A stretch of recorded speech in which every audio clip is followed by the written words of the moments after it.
সকল আপু ভাইয়ারা সবাই কেমন আছেন? আলহামদুলিল্লাহ আমি আপনাদের বোন অনেক ভালো আছি। আর আজকের সকালটা সত্যি খুবই ভালো। আজকের সকালটা না একটু গ্রাম, গ্রাম ফিল করাচ্ছে। দেখতে খুবই ভালো লেগেছিল। আর এই তো মাশাআল্লাহ তেঁতুল গাছটা, কিন্তু একটা দুঃখের বিষয় কি তেঁতুল গাছে তেঁতুল হয় না।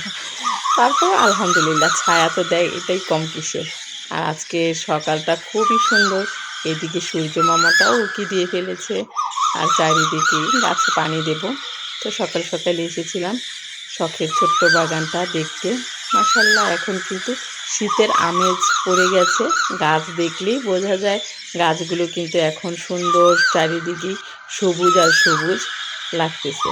গাছগুলো তো আজকে বিকেলবেলা একটু মাটিও দিতে হবে। আবার এদিকে নতুন করে আবারও লতি আসছে। ইনশাল্লাহ লতিগুলো খেতে পারবো।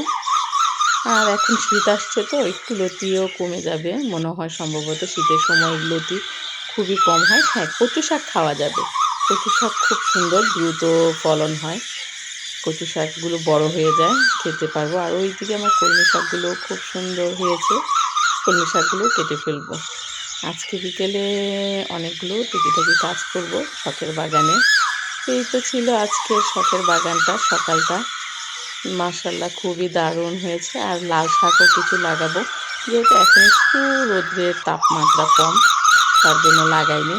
ইনশাল্লাহ লাল শাকগুলো লাগাবো 2-3 দিনের ভেতরে। আর এই তো নতুন করে আবারও ভেন্ডি আসছে। কচু শাকগুলো খুবই সুন্দর লাগতেছে। আর এই তো কালো কচু, 2 ধরনের কচুই আছে। সবাই ভালো থাকবেন। আল্লাহ হাফেজ।